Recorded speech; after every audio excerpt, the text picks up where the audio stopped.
Прывітанне ўсім слухачам і гледачам Еўрарадыё.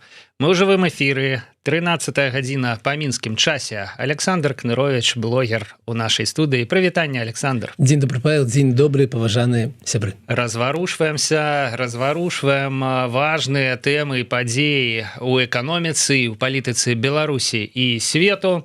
Пакуль вы збіраецеся, нагадаю вам канцэпцыю нашага стрыму. У Александра ёсць уласны YouTube-канал, які так і называецца Кнырович. Кожны чацвер там выходзіць нейкае змястоўнае, ёмістае відэа, ну і зноў жа пра нейкую палітычную ці эканамічную рэалію, звычайна звязаную з Беларуссю, з яе суседзямі, часам і з усім светам. А тут у пятніцу ў студыі Еўрарадыё мы збіраемся, каб разгарнуць гэтае відэа як цукерачку, каб больш падрабязна абмеркаваць тэму і адказаць на вашыя пытанні. Безумоўна, стрым жывы, ёсць чат трансляцыі, калі ласка, задавайце пытанне. Александр, што па чацвяргу у вас? Все было. Раз, дзякуй Богу, да? все адбылося, все выйшло. Як я абяцаў, выйшаў відос з вынікамі 25-го года ў эканоміцы Беларусі, з прагнозам на 26-й. І, канешне, як я не намагаўся зрабіць его, все сцісківа, але вы ведаеце, Павел, мы звычайно з вами намагаемся так размаўляць, каб было зразумела, как бы нормальному человеку без эканамічнай адукацыі, аб чым ідзе размова. І тут, ведаеце, я сутыкнуўся з таким пытаннем, вось ёсць асноўныя эканамічныя паказнікі, рост ВУП, там курс долара, зразумела, там рост заробкаў ці падзенне заробка, экспорт, інвестыцыі. І калі ты з гэтага робіш нейкі доўгі відос, атрымліваецца як лекцыя. На 7-й мінуце становіцца так вельмі так сумна, ты начинаешь как бы клеваць носам, але гэтая інфармацыя патрэбна, таму што яна, калі казаць сур'ёзна, канешне, так вызначае сённяшняе жыццё ў Беларусі, менавіта эканамічныя паказнікі, і тое, што нас чакае ў 26-м годзе. І я, напэўна, яшчэ так не знайшоў гэтага сакрэта, як вось так казаць аб гэтых всіх паказніках, так, каб гэта было цікава. Это цікава, але вочы самі сабой закрываюцца, я разумею. Так.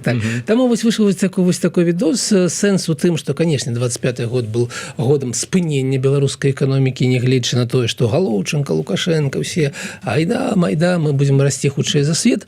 Канешне, адбылося то, аб чым зараз нагадваю Себечалова, то, аб чым я казаў все 3 гады. Мне трэба, канешне, быць такім. Но то, что было предказальна, то, что российская экономика спынится, что она не вытрымае таких выдатков на войну, то и адбылося. Российская экономика взяла только 1%, белорусская экономика взяла только 1,3%, это в 3 разы меней за тое, что планавалася.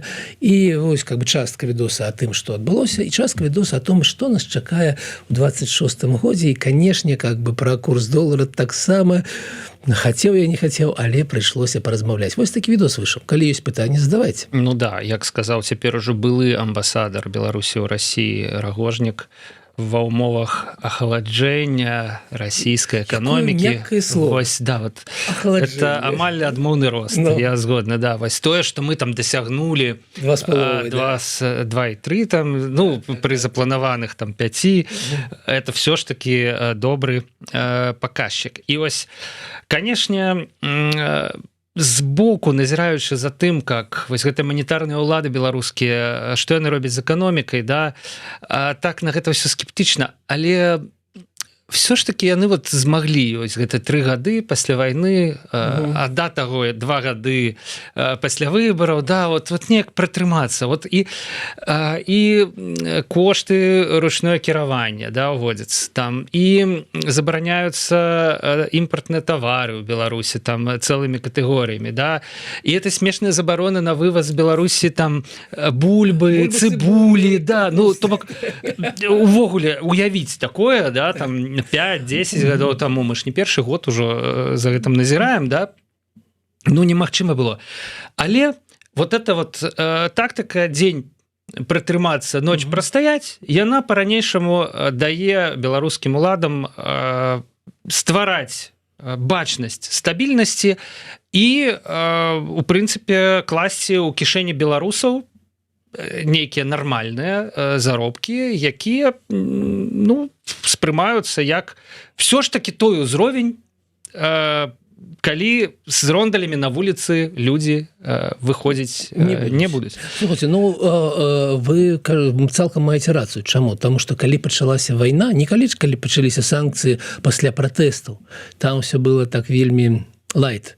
Гэты санкцыі былі прыкладна на ўзроўні выражаем глубокую заклапочанасць. Так. А калі пачалася вайна, ну галоўны страх быў тым, што гэта будзе падзенне эканомікі на 30%. Гэта был такі патэнцыял падзення беларускай эканомікі быў на 30%. І сапраўды, калі б мы правялі апытанку, то напэўна за гэтыя ўжо 4 гады 22 улічваючы так, за гэтыя 4 гады гэта такі галоўны вынік, што не адбылося катастрофы ў эканоміцы. І, канешне, людзі так себе адчуваюць, што катастрофа, якая павінна была адбыцца, не адбылася, пранесла. І ну, гэта цалкам зразумела, ну, давайте не будзем заплюшваць на гэта вочы. Так, што гэта так. Калі мы паглядзім все ж таки на лічбы, ведаеце, вось у нас быў 22 год, мінус 4,7% или 4,1% падзення. Вельмі рэзкае падзенне. 23 год адскок плюс 4,7. 24 год яшчэ 4,1%, і выглядала ўсё так, ну як быццам і сам Лукашенко себе адчуваў. Так я знайшоў гэты сакрэт жыцця вечнага. Я как бы магу. Ну, канешне, гэта было толькі, ведаеце, калі чалавек вельмі хварэе, і потым у него такое лёгкае адчуванне, как бы, што палягчала на там праз 2 дні, то гэта было то адчуванне. Ну да, прачынаешся з бадуна. Всё нешта дрэнна. Тут раз голова перастала болеть. Вау! Ну, бо калі вы палічыце за 3 гады, вось год падзення, потом год адскока, яшчэ 1 год адскока, то высветліцца, што за 3 гады ў сярэднім эканоміка расла на 1,3%. На тыя самыя 1,3%, якія яна вырасла апошні год, 2025. Таму эканоміка Беларусі як стаяла на месцы, так і стаіць. Свет як уходзіць туды за гарызонт, таму што ў Польшы і ў Літве плюс 3% эканамічны рост. Як он ідзе туды далей, так он ідзе. Ён усё далей там. Мы стаім на месцы. Но ўспрымаецца гэта праз прызму, канешне, праз прызму вайны. Александр, вы згадалі курс долара. Конечно. Давайте поговорим крыху про яго, бо літаральна учора... Давайте нашим гледачам скажем, што будзе яшчэ ў сённяшнім выданні, каб мы не спыніліся толькі на курсе долара. Да, згодны, Александр. Канешне, поговорим про Раду мира, якую склікае Дональд Трамп, і удзел Беларусі. Я так разумею, што Лукашенко вельмі спяшаўся першым. Да, першым, вот, каб, ну, першага ж заўважаюць, уже до другого, там, до третьего, ну, подписал, там не такая уже увага, да? Пры гэтым большасць краінаў, якія ўвайшлі ў гэтую раду, на гэты момант у візавым бане ў ЗША яны, іх грамадзяне не могуць атрымліваць у ЗША іміграцыйныя візы. Гэты бан быў уведзены зусім недавно. І вось, ну, такая рада, як гэта, кантрастаў, да? Як вот Стамбул, горад кантрастаў. Да? Так... Маю пытаначку з гэтай нагоды. Ці вот, ну, штосьці з нагоды вось Совета мира. Подумаем, да. І, канешне ж, не можем мы прайсці міма тэмы Марыя Калеснікова versus Андрэй Мукавозчык, да? Размаўлялі. Адбыўся некі абсалютна постмадэрнісцкі, крынжовы дыялог, ну, як бы завочны дыялог, да? То бок ён адбыўся ў галаве Мукавозчыка, да? Але, канешне ж, з падачы Марыі Калеснікавай, якая напісала пра тое, што Еўропа мусіла пачынаць размаўляць, то бок трэба размаўляць з Лукашэнкам, там, да, каб палітвязні выходзілі, былі магчымасці там і гэтак далей. Ёй, канешне, напіхалі полную панамку за гэта, толькі лінівы там не прайшоўся ад там прадстаўніка офіса да Федуты, да, там карацей Лебедзька, да, там, ну, з усяго палітычнага спектра. Вось, але тым не менш гэта спарадзіла вось такую рэакцыю, адказ з таго боку. Мукавозчык напісаў, я не ведаю, што это меркаванне, калонка, да. Калонку за грошы, конечно. Я не чытаў, я скажу шчыра. Я савецкіх газет ні да сняданка, ні пасля сняданка, я іх як бы спрабую не чытаць. Але тым не менш я чуў, што там ён прыдумаў проста дыялог быццам бы Мария Колеснікова позвонила ему. Паважаны гледачы, я прачытаў, і аб гэтым напрыканцы праграмы мы аб гэтым таксама размаўляем. Александр зрабіў гэтую працу за мяне, за нас, ахвяраваў сваімі нервовымі клеткамі. Ну і ўсё ж такі вот прогноз на 2026 год, мяне гэтая тэма цікавіць. Александр, ці ўсё я пералічыў? Здаецца, ўсё? Напэўна, ўсё, а калі нешта ўсплыве праз вашы пытанні, а тыя пытанні, якія будуць падтрыманы донатамі на карысць Еўрараду, мы абавязкова зачитаем в эфире. Вось. Калі нешта ўсплыве, конечно, задавайте пытанне. Ну так что, про курс доллара? Ну давайте про курс доллара. Значит, мяне цікавіць вось што 22 студзеня доллар патаннеў у Беларусі адразу на 4 копейкі. Хаця ўжо на тым моманце ён быў параўнальна танны, ён быў ніжэй за 2,90 і здавалася, што далей толькі рост. Я вось зараз адкрываю сайт, на якім я хочу паглядзець, так, а што там сёння ён адскоквае сёння назад, да? Бо магчыма нават няма чаго абмеркаваць. Учора патаннеў, ведаеце, што не адскоквае. Вот сёння долар не адскоквае, ён працягвае таннець, але ўжо так чыста касметычна, незначна, але гэта значыць, што на выходных у Беларусі курс долара все выходныя будзе на ўзроўні 2 рублі 84 копейкі за долар. Голова трясется. Это мы ж прызвычайліся, што долар гэта как-то голова, велічыня, да? Вось, а тут атрымліваецца, што все ніжэй. Александр, што адбываецца, як гэта вы мірыцеся з такой карцінай свету? Ну давайте праз все ж таки праз учорашні відос трохі зачэпім про долар і потым размаўляем про сённяшні стан. Глядзіце, мне как бы піхалі ў панамку нехта ў каментарах там ліку Еўрараду, што я калісьці казаў, што долар будзе па 5. Я ніколі гэтага не казаў. Аднойчы ў эфіры добрага вытання звычайнае утро я распавядаў аб тым, што ёсць зараз 3,55, што ёсць тэндэнцыя круху наперад, але для так даслоўна казаў, але для добрага загаловка давайте будзем разважаць, што можа быць і 5. І гэта попало в загаловак, і гэта засталося ў памяці. Ніколі я не казаў сур'ёз пра 5 рублёў, але калі сапраўды было 3,55 і наш гандлёвы баланс казаў аб тым, што ёсць праблемы. Ёсць праблемы на той момант, і таму у меня былі падставы казаць так. Потым прыйшоў Трамп, і вось, як падлетак гэты, введу санкцыі, не введу санкцыі, відаць, такі неўпэўнены, там, магчыма, і дзяўчынка падлетак, такая, да, гендерная, конечно, напіхаюць мне, но ён так выглядае, прабачце. Вось, і... для справядлівасці, неўпэўнены хлопчык падлетак выглядае прыкладна так же. Неўпэўнены подлеток. Давайте вот тут вот поставим монтаж, кропку на этом. Да, забудем апошнія паўхвіліны. Добра, згодны, конечно. Так вось, как бы, гэта яго дзеянне за гэты год прывялі до падзення от 1,2 суадносіны еўра да долара к 1,18 было. Зараз там, напрыклад, 1,16 з чымсьці. І вось от 3,55 до 3 гэта был вынік працы Трампа. А вось ад 3 до 2,85 гэта ўжо наша как бы сённяшнія асаблівасці існавання эканомікі Беларусі, і, конечно, яна прамую звязаная з эканомікай Расіі. Таму зараз валютны баланс, нягледзячы на тое, што гандлёвы баланс у нас вельмі дрэнны, па таварах ён там мінус 6 мільярдаў за год, дзякуючы паслугам ён скарачаецца да мінус 1,5 мільярда за 10 месяцаў, але ёсць поток, плынь ад фізічных асобаў і юрыдычных асобаў, якія прадаюць валюту, якія мы можам паразмаўляць потым. Я шмат разоў казаў, чаму гэта адбываецца, але зараз вось сам валютны баланс, ён збалансаваны. І таму, калі б мы былі сапраўды незалежныя, сапраўды самастойныя, то у нас бы курс бы стаяў сёння. Вось так, сёння. Гэта можете как бы лічыць, што гэта выпадковасць, вынік працы нармальных людзей ва ўрадзе такія ёсць, але баланс балансаваны, масло масляное, прафесіянал. Так вось, але што адбываецца ў Расіі? У дэкабрэ намагання снежні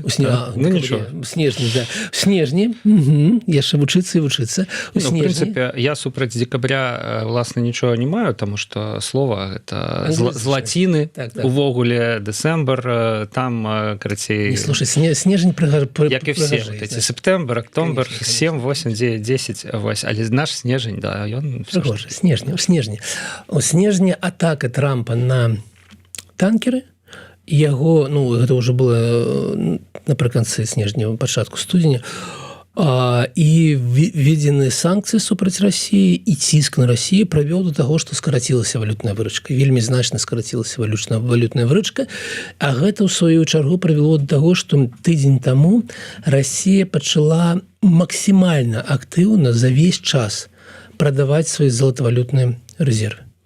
Гэта была навіна ва ўсіх СМІ эканамічных і дзяржаўных, і недзяржаўных расійскіх.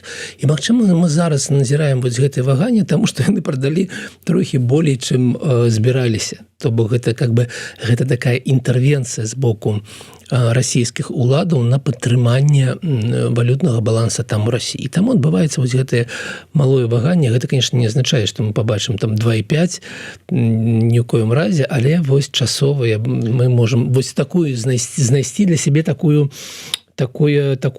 тлумачэнне. Што ж будзе з пункту гледжання 26 года? Фонд нацыянальнага дабрабыту яны праелі ўжо, да, і пачалі праядаць золатавалютныя рэзервы. Гэта зноў жа да таго, з чаго мы пачалі. Канешне, гэтая гульня можа быць амаль бясконцай, калі вось гэтыя абсалютна розныя рэзервы, мыліцы, якія падстаўляюцца эканоміцы, яны все не сканчаюцца і не сканчаюцца. Да, далей можна яшчэ што-небудзь сапраўды прадаваць, і гэтак будзе можа працягвацца яшчэ шмат гадоў. Тым больш, што Пуцін спрабуе адбіць вось гэта замарожаныя грошы, да, і гэтак далей.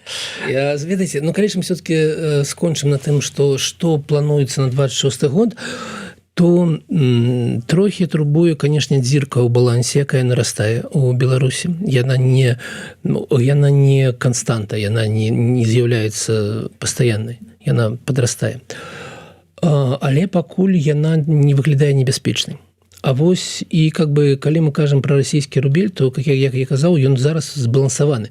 А вось наконт расійскага рубля эканамісты адтуль пішуць, што ён пераумацаваны на 20-30%. Гэта азначае, што калі там будзе рух, то падсоткаў так 60-70 гэтага руху прыйдзе Беларусь. То гэта азначае, што калі там будзе максімум, то нашы будуць там 3,5. Але гэта толькі патэнцыял, про які мы не можам казаць, што заўтра, паслязаўтра. Гэта залежыць ад таго, што будзе адбывацца ў Расіі, а там шмат чаго залежыць зараз ад вельмі такога ручнога ўжо кіравання становішча. Вось што пра долар. Працягваем назіраць за тым, што адбываецца ў Расіі. Гэта будзе адбівацца на беларускай эканоміцы і ў прыватнасці на курсе долара.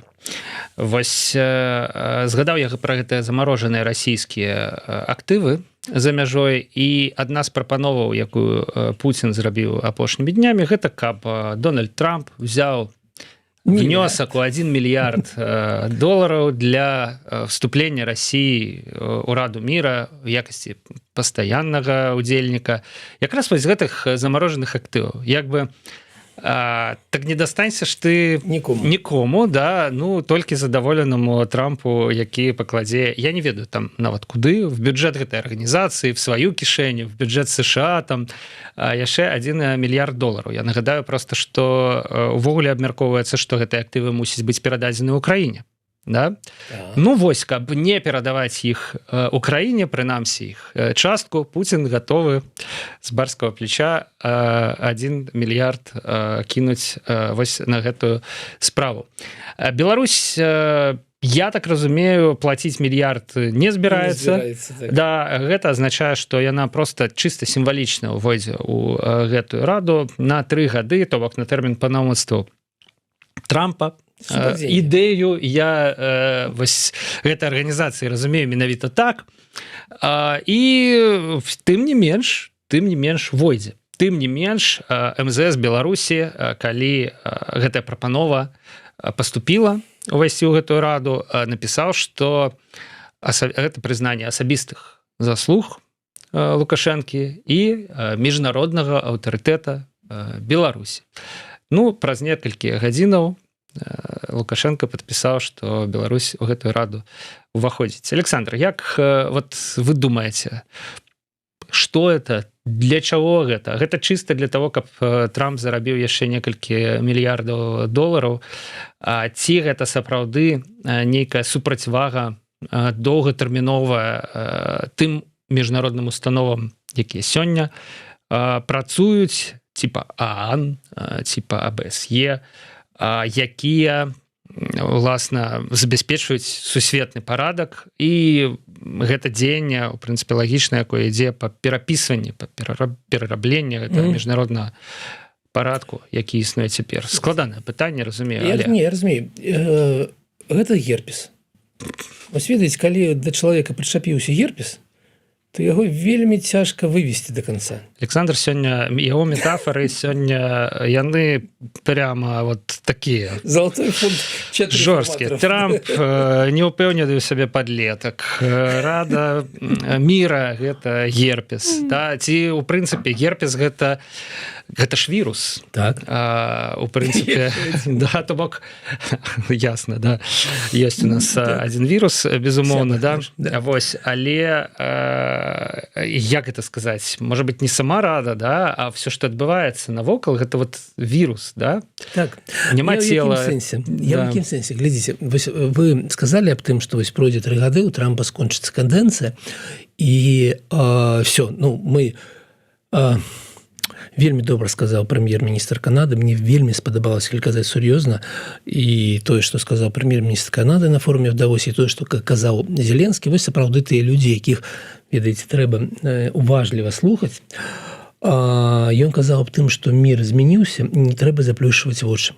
Трэба жыць у сапраўдным свеце, які так змяніўся. Ён прапанаваў погляд, які мне вельмі падабаецца, што ёсць каштоўнасці, і што мір, які прапануе Трамп, ён не казаў Трамп, ён казаў пра глобальныя там дзяржавы, вялікія дзяржавы, іх у нас всяго там Кітай да ЗША. Вось, ён такі мір праз сілу, праз згоду з такім ціскам і праз суадносіны праз вось гэта. Я галоўны, хто згодны мне падпарадкоўвацца, такі, ведаеце, новы каланіялізм такі, без захопа тэрыторыі, але такі новы каланіялізм ад Трампа, калі вы згодны мне падпарадкоўваецца, тады прыходзьце да мяне ў гэтую раду міра.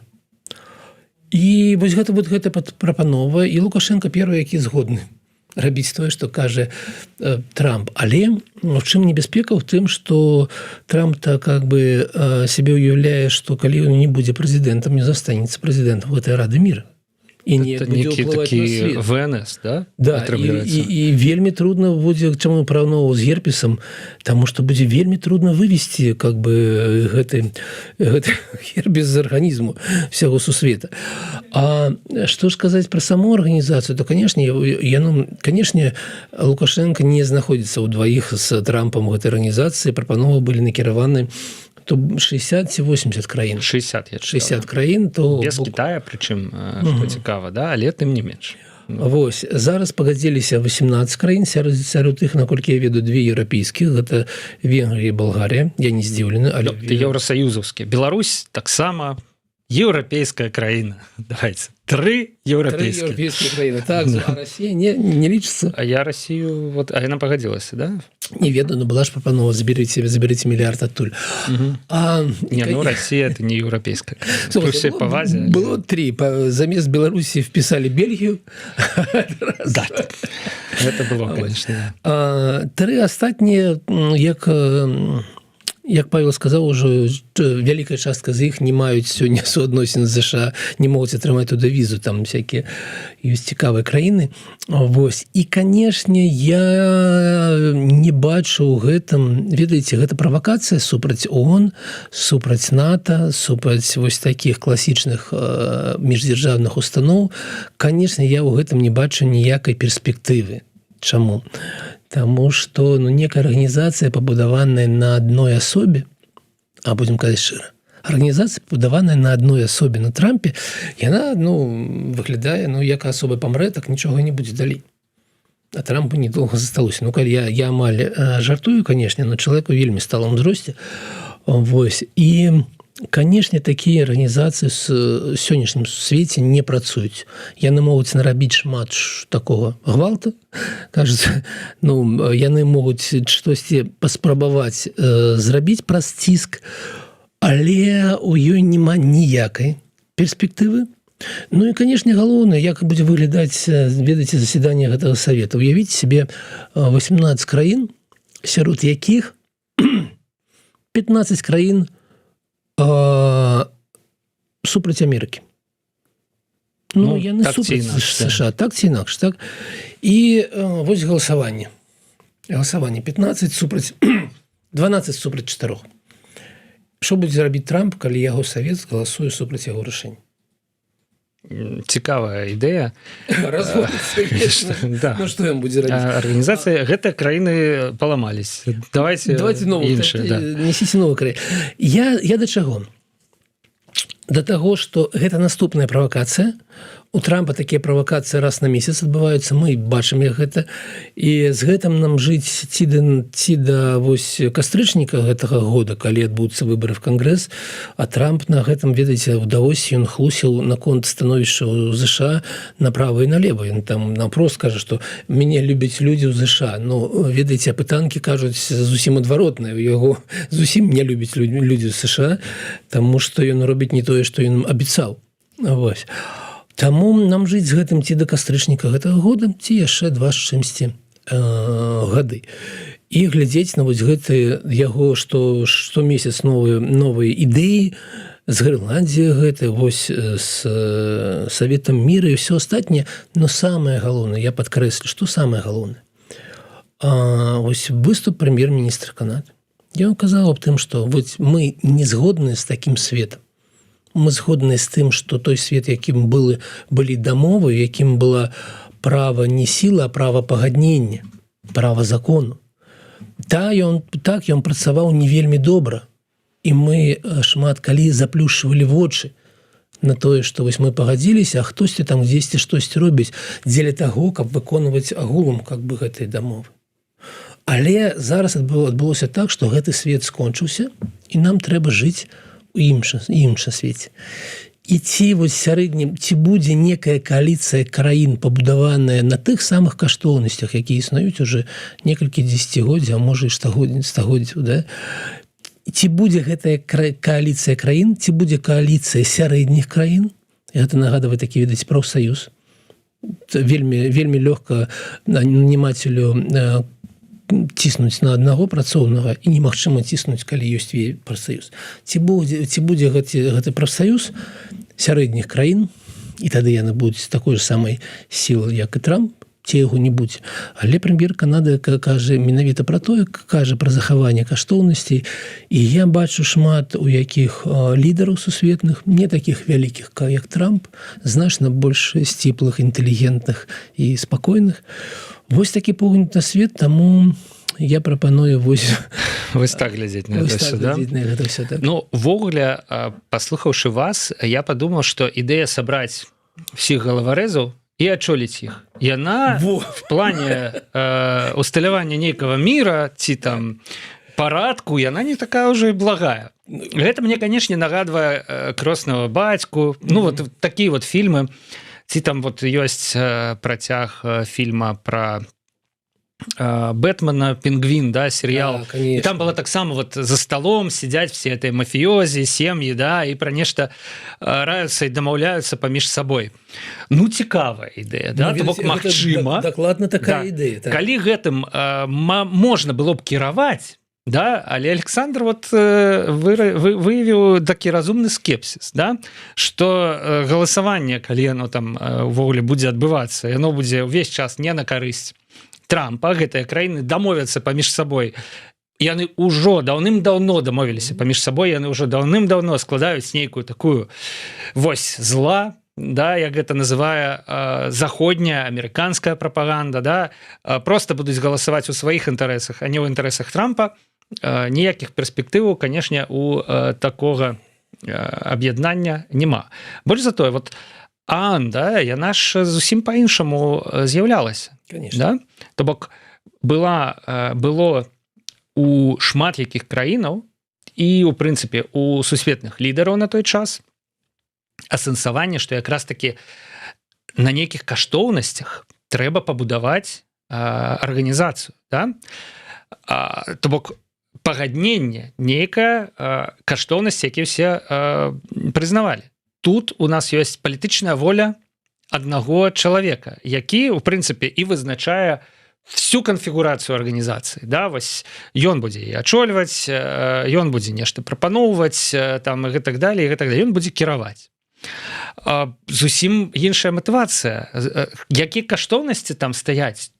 Што будзе ўяўляць сябе мір, які запісаны у назву гэтай арганізацыі, я асабіста пакуль не разумею. Просто, калі глядзець на асобу Трампа, ну, можна вот уявіць сабе. Казино, девелопмент і конкурсы прыгажосці.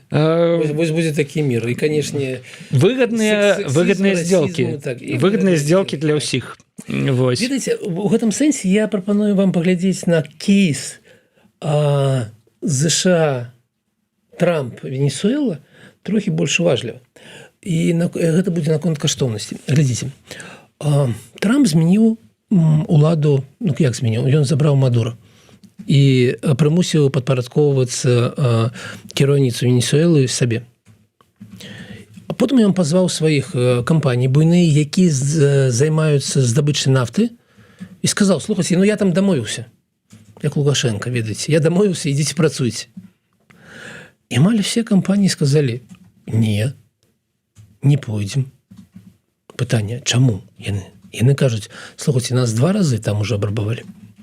2 разы нас кінулі ўжо в Венесуэле. Тое, што ты, Трамп, кажаш, што я дамовіўся, я там прымусіў. Ты сёння дамовіўся, а заўтра цябе няма. А у нас інвестыцыі на десяткі гадоў, сотні мільярдаў. Мы не можем, не можа свет, мы не можем, як бізнес, спадзявацца на тое, што ты асабіста з кімсьці дамовіўся, што ты асабіста сёння выдзернуў Мадура, а гэта азначае, што Венесуэла цяпер весь час стагоддзя будзе падпарадкоўвацца з ЗША. Не будзе. І ў гэты момант мы павінны перайсці да той самай думкі, для чаго ЗША была патрэбна мяккая сіла. Для чаго ЗША былі патрэбны прасоўванне каштоўнасці. Таму што калі ты не толькі выкінуў Мадура, а калі ты паўплываў на краіну так, каб яна падзяляла нармальныя каштоўнасці нармальнага света, і там усталявалася дэмакраты, там усталяваліся інстытуты, там змяняемасць улады без нацыяналізацыі, рэвалюцыі і ўсяго астатняга, ты можаш спадзявацца працаваць гэтай краіны дзесяцігоддзі і стагоддзя. У тебя есть на што абапірацца. Калі ты сам себе, я сам все вырашыў, то у тебя не будзе нармальных партнёраў, якія будуць працаваць з табой. Умоўна кажучы, на тое, каб пабудаваць у Венесуэле завод па здабычы, па перапрацоўцы нафты, трэба, вот всю эту інфраструктуру, умоўна 3 гады. Праз 3 гады Трамп сыходзіць з пасады прэзідэнта ЗША. Што адбудзецца з Венесуэлай? Нікому не зразумела. Інвеставаць таксама там сотні мільёнаў у інфраструктуру гэтай краіны з перспектывай праз 3 гады ўсё гэта згубіць, так не робіцца бізнес. Так зрабіў Лукашенко. Все зацікаўленыя у стабільных, трывалых правілах гульні. Што ёсць, напрыклад, у Еўрасаюзе? Чаму все хочуць гандляваць у Еўрасаюзе? Чаму прадпрыемствы еўрасаюзаўскія развіваюцца дзесяцігоддзямі, а і стагоддзямі, у прынцыпе, да? Таму што правілы гульні не змяняюцца. Колькі ўжо стагоддзяў, там, дзесяцігоддзяў і так далей. Чаго няма ў Беларусі, дзе правілы гульні? Там днямі ўрад працягнуў паўнамоцтвы свае, магчымасці нацыяналізаваць актывы інвестараў з несяброўскіх краінаў. І там знаходзіцца ЗША ўсё яшчэ. Да, это цікава, што гэты дамоклаў меч, ён вісіць, але не ўжываецца. Это значыць, што ў прынцыпе Беларусь таксама ў дыпламатыю у гэтую гульню ціск, у пагрозы, якія не рэалізуюцца. Яна таксама, в прынцыпе, крыху умее. Да? Вось. Але ну вот раз і вот стукнула сёння, да? Ці там зрабіў Еўросаюз нешта вот яшчэ. Вот нацыяналізуем актывы еўрапейскіх прадпрыемстваў. Да пабачэння. Да. Да пабачэння еўрапейскія прадпрыемствы. Да, плакалі ваши інвестыцыі, плакалі ваши грошы. Ну, а што вы хацелі, калі заходзілі на беларускі рынок з дыктатарам Лукашэнкам, скажем, мы тады. І кажуць літоўскія прадпрымальнікі літоўскім перавозчыкам, у якіх застралі фуры у Беларусі. Дарэчы, ёсць яшчэ адзін літоўскі прыклад, гэта вось гэты бізнесовец, які трымаў крамы Март-Ін у Мінску, да, які проста сказаў пару гадоў таму, ну, згарэла. Все згарэла. Да, я стаўлюся да гэтых інвестыцый як да як бы факапа. Згубіў. Да, там мільён ён згубіў еўра ці нешта такое. Вось як бы чым адрозніваецца тое, што можна будаваць доўгатэрмінова і тое, што цяпер спрабуе будаваць Трамп. З іншага боку, канешне, вось ёсць прыклад ЗША і Афганістана. Да? 20 гадоў ЗША спрабавалі там нешта будаваць, пасля мы памятаем, чым гэта скончыліся. Яны выйшлі, скарацілі сваю вайсковую прысутнасць, і краіна за месяц вярнулася да стану мінус 20 гадоў. Ну, гэта супер пытанне, якім чынам экспартаваць дэмакратыю, да, каштоўнасці. Гэта такое пытанне не на адзін стрым, і ў мяне няма адказа, таму што каб был адказ, так трэба ж знайсці такія прыклады, калі вось гэта было паспяхова. Мы можам казаць пра пераход краін усходняй Еўропы, там Польшы, Чэхіі ці іншых такога кшталту краін да дэмакратыі, але ж гэта краіны еўрапейскай цывілізацыі. І Беларусь краіна еўрапейскай цывілізацыі, таму, канешне, у нас был бы значна лягчэй, чым размова там пра Афганістан ці не ведаю. Вот Лацінская Амерыка, у прыватнасці Венесуэла, гэта, конечно, бліжэй да еўрапейскай цывілізацыі, чым той же самы Афганістан. Это ўсё ж такі ісламскі свет, там Азія. Вось, таму, магчыма, што-небудзь атрымалася б, атрымаецца, да? Паглядзім. Але пакуль што вот вся гэтая канфігурацыя, яна на 3 гады. І як бы вось усталёўваючы правілы сваёй Рады міра, Трамп гэта у прынцыпе і як бы прызнае. Памятаеце, была такая попсовая кніжка «Любовь живет 3 года». Так вось у нас трохі так атрымліваецца. Значыцца, у нас, Александр, ёсць хвілін 5-7 і 2 тэмы. Пра адну мы, я думаю, паговорым коротка. Гэта прызначэнне новага амбасадара Беларусі ў Расію. Гэтым амбасадарам стаў міністр фінансаў Юрий Селіверстаў. Што гэта азначае? Ну, вот новый чалавек, павышэнне яго статуса, і нейкі чалавек, які шмат гадоў всё жыццё працаваў у сістэме, зараз ідзе з другіх как бы пазіцый на першай пазіцыі, і нічога болей, таму пакуль мы не можам прадказаць змены адносінаў. Таму што гэта такі ж самы чалавек, як Рагожнік, як был круты, і все астатнія, магчыма, толькі этот Семашкавы калісьці Владимир Ильич трохі з гэтага раду выпадаў, таму што ён быў ўсё ж такі з нейкім сваім поглядам.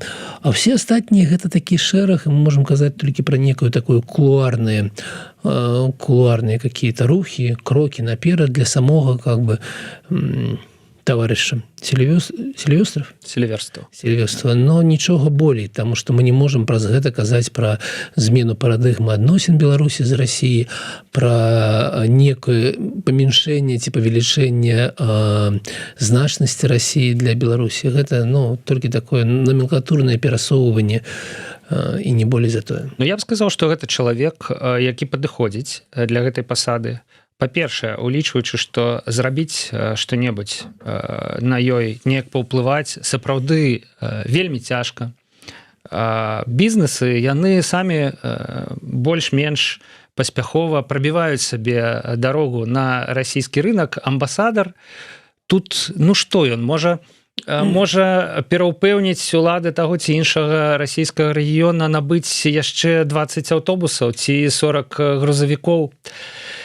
Ёсць у меня прыклад. Ёсць сумнеў у мяне ў гэтым. На хвілінку. Затое, прабачце, скончу сваю думку, затое Юрый Сільверстаў, як і іншыя міністры фінансаў беларускія, да яго, як, дарэчы, і той міністр фінансаў Беларусі, які вось днямі памёр, які прыйшоў у 94-м годзе, ачоліваў міністэрства доўгія гады, пакуль яго не стала дрэнна са здароўем. Яны прафесіяналы у вытрасанні грошай з России. Все яны, у прынцыпе, толькі, гэта была реально галоўна, ну не толькі, да, вот толькі я уже так, ведаеце, згаряча, да. Вось, але адна з галоўных іх функцый гэта забяспечваць вось гэтае рэфінансаванне, ну, таму што Беларусь не можа нічого вяртаць, ёй трэба на пагашэнне пазыкаў браць увесь час новыя пазыкі, да, і што-небудзь новенького, да, вот на падтрыманне штаноў, да. І вось я здзіўлены, што Путін кажа пра 1 мільярд з актываў расійскіх замарожаных, да. Чаму? Ну, ён жа, это ж все роўна ўжо грошы, якія Расія не атрымае. Можа, ён спадзяецца на што-небудзь.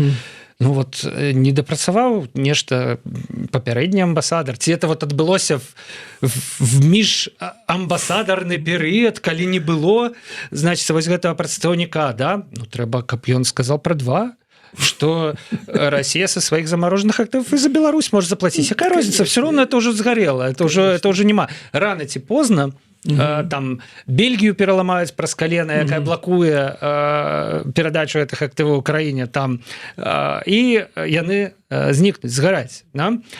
Ну вот, першая задача, у прынцыпе, я ўпэўнены, якую учора нефармальна, да, Сільверстову вручили, да, так ласка, вот мільярд маразмах мукаводчык, мільярд туды.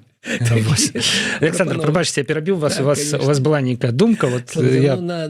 Каб закончыць гэтую тэму, сапраўды пасол ніяк не ўплывае на поспехі той ці іншай кампаніі, таму што адначасова у нас рэзка ўпаў, ведаеце, экспарт мазаў, экспарт пральных машын Атлант і так далей, но адначасова расійскія вытворцы масла звычайнага жаляцца ў свае органы, што беларусы іх ціснуць, што гэтае масло зараз займае 23% ўжо беларусы займаюць на расійскім рынку, і, канешне, галоўны, хто бы, ведаеце, які бренд галоўны з беларускіх на расійскім рынку, той самы, які цісне так на іх вытворцаў, што тыя просто стогнуць. Ну, это может быть любы завод беларускі. Не может быть любы. Не может быть любы. Так, Александр. Ну, конечно, Савушкин. Савушкин. Брест-Литовск. Масло. Галоўны бренд беларускі на рынке масла ў Расіі. Мне было вельмі цікава пачуць, што вось сапраўдныя поспехі без всялякіх, ведаеце, гэтых. Лукашенко не прадае масла кожнаму, хто прыязджае з Кіровскай вобласці ці з Леніградскай вобласці. Не, яно само прадаецца і сам працуе завод. Таму, канешне, у пасла зусім іншыя мэты. Павел слушна прапанаваў, чаму 2, как бы, можа, і 2,5 не... Ну, это уже нейкі новы крэдыт. А тут міжнародная падтрымка ў імя міра. Конечно. Як бы. І вось ад гэтага маразму... Нават не Беларусі. Ну, это Трамп. На справу міра. Да. Ну, конечно. Да. Ну так, на газу. На газу. Вельмі падобна, газа і газ, так? Можа, газа і газа. Можа, перапутал, как бы, Лукашенко, можа, пра газ размова была. Ну так што, да, мукаводчыка з каліцыі. Да, сябры. Тут таксама у нас ужо пара хвілінак засталася, але ўсё ж такі кранем. Мы ўжо апісвалі, што адбылося, інтэрв'ю Калеснікавай і далей калонка мукаводчыка. Ну, я ў гэтым бачу, што за 5 гадоў вось все гэтыя туры, азаронкі, мукаводчыкі, яны нічога не зразумелі. Яны па-ранейшаму жывуць у свеце, дзе людзі, якіх яны выкінулі з Беларусі, якія вымушаныя былі з'ехаць, яны гатовыя на каленях, як вот на тых карыкатурах, якія малявала Мінская Правда, там та же СБ Беларусь сегодня, значит, паўсці, прасіць, сидзець, да, таму што туры і мукаводчыкі лічаць, што гэтыя людзі вінаватыя, да, яны мусяць яшчэ сваю віну неяк загладзіць перад радзімай. Тое, што у камісію па вяртанні звярнулася там некая дробязь до 30 человек, 35 вернулись, да? Так. Значится, і мало того, ось недавно быў кейс пра дзяўчыну, якая написала ў камісію, вернулась, зрабіла новы пашпарт і з'ехала. І яна шчыра, яна, правда, пасля пісала, навошта вы так размулі маю гісторыю, але яна шчыра пісала, я гэта зрабіла, каб мець магчымасць за 10 гадоў атрымаць грамадзянства нейкай нармальнай краіны. Ну, яна ўжо не хоча ў Польшчу, яна ўжо хоча паехаць далей, як бы там, вось, але, ну вот, яна сабе проста праз гэту камісію выгандлівала 10 гадоў з дзейным пашпартам Беларусі легальным, які можна ставіць візы, там ездзіць туды-сюды. Яна не права. Это просто таксама, вот я люблю это, вот пераламала аб калена гэтую сістэму, да? То бок, у прынцыпе, як марылі все вось гэтыя прапагандысты, прыпаўзла. Прыпаўзла на каленях, папрасілася, яны з барскага плеча там адвалілі гэтую магчымасць вярнуцца. Ну, а далей вось так атрымалася. То бок, з гэтых 35 яшчэ трэба трохі зняць, адкінуць людзей. Вось. Ну, вот, і вот яны ў гэтым свеце жывуць. І любую праяву дыялога, давайте паговорым пра тое, як мы далей, да? Яны ўспрымаюць як слабасць. Што нам з гэтым рабіць? Нам гэта трэба влазіць, шукаць нейкія да іх все ж такі шляхі, як спрабуе Калеснікава. Там. Ну. У гэтым есть, конечно, две часткі. І першая частка сур'ёзная. Я адрэагаваў сам на гэта інтэрв'ю Машы, таму што з аднаго боку я той чалавек, які за дыялог, канешне.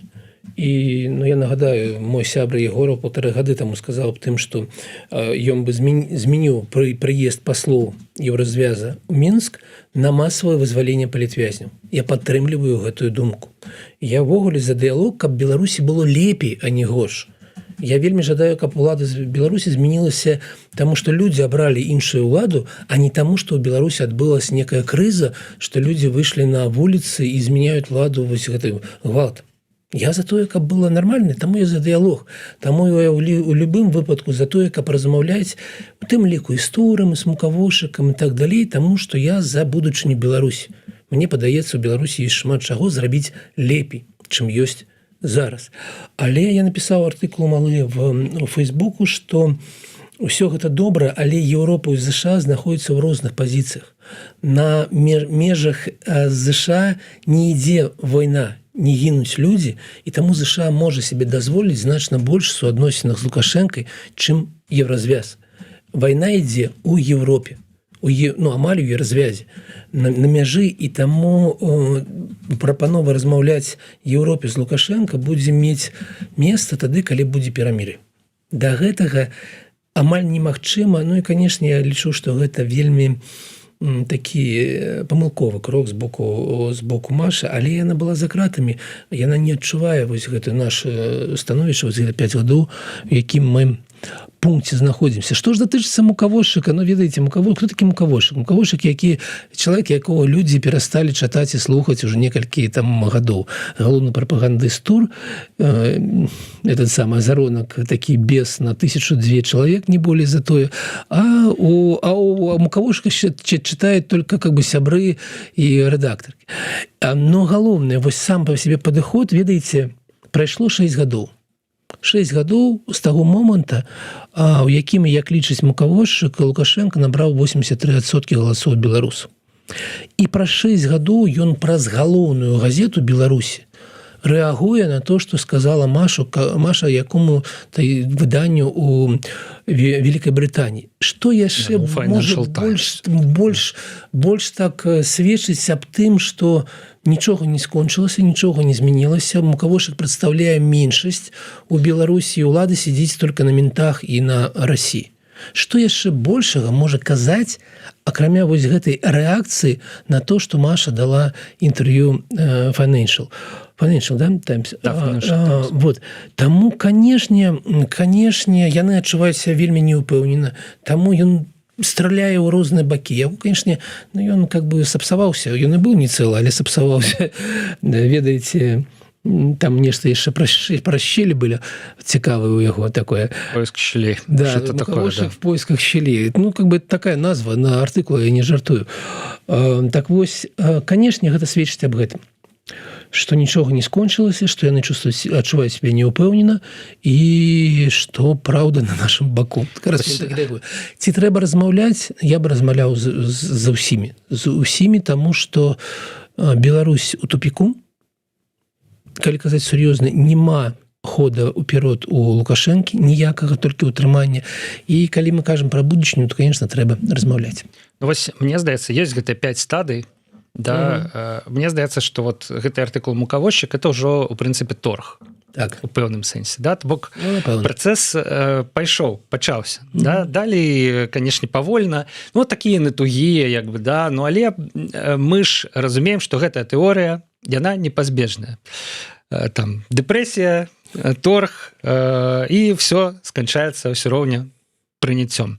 Ну, а наконт Мукавозчыка я яшчэ скажу адну заўвагу, чамусьці прапаганда, калі называе Зеленскага КВНщикам, там, акторам, там, гэта нешта дрэннае, да? А от Мукавозчык, які, у прынцыпе, зрабіў сабе вядомасць і кар'еру у тым жа КВНе, а цяпер з'яўляецца там палітычным аглядальнікам, ці кім ён там з'яўляецца, да? Вот это нормально. Як бы, да? То бок КВН адзін, а высновы чамусьці розныя, да? У прынцыпе, чаму здзіўляцца, гэта свет двоедумства орвелаўскі, ён абсалютна нармальны для беларускай прапаганды, ну просто кідаецца ў вочы часам, ведаеце, што вот, ну давайте ўжо вы хоць у дробязях у нейкіх будзеце паслядоўнымі. Двоемыслие гэта наше ўсё, ведаеце. Сябры, на гэтым скончым. Дзякуй, 700 чалавек зараз у жывым эфіры глядзіць нас. Тут прыгадаю, што СБ Беларусь сегодня... Не, это Белта запустила таксама жывыя эфіры. На мінулым тыдні 2 мільёна подписчикаў. На канале 18 гледачоў у жывым эфіры. У нас 144 тысячи подписчикаў і 700 гледачоў просто цяпер. Што мне здаецца пра нешта Александр такі кажа.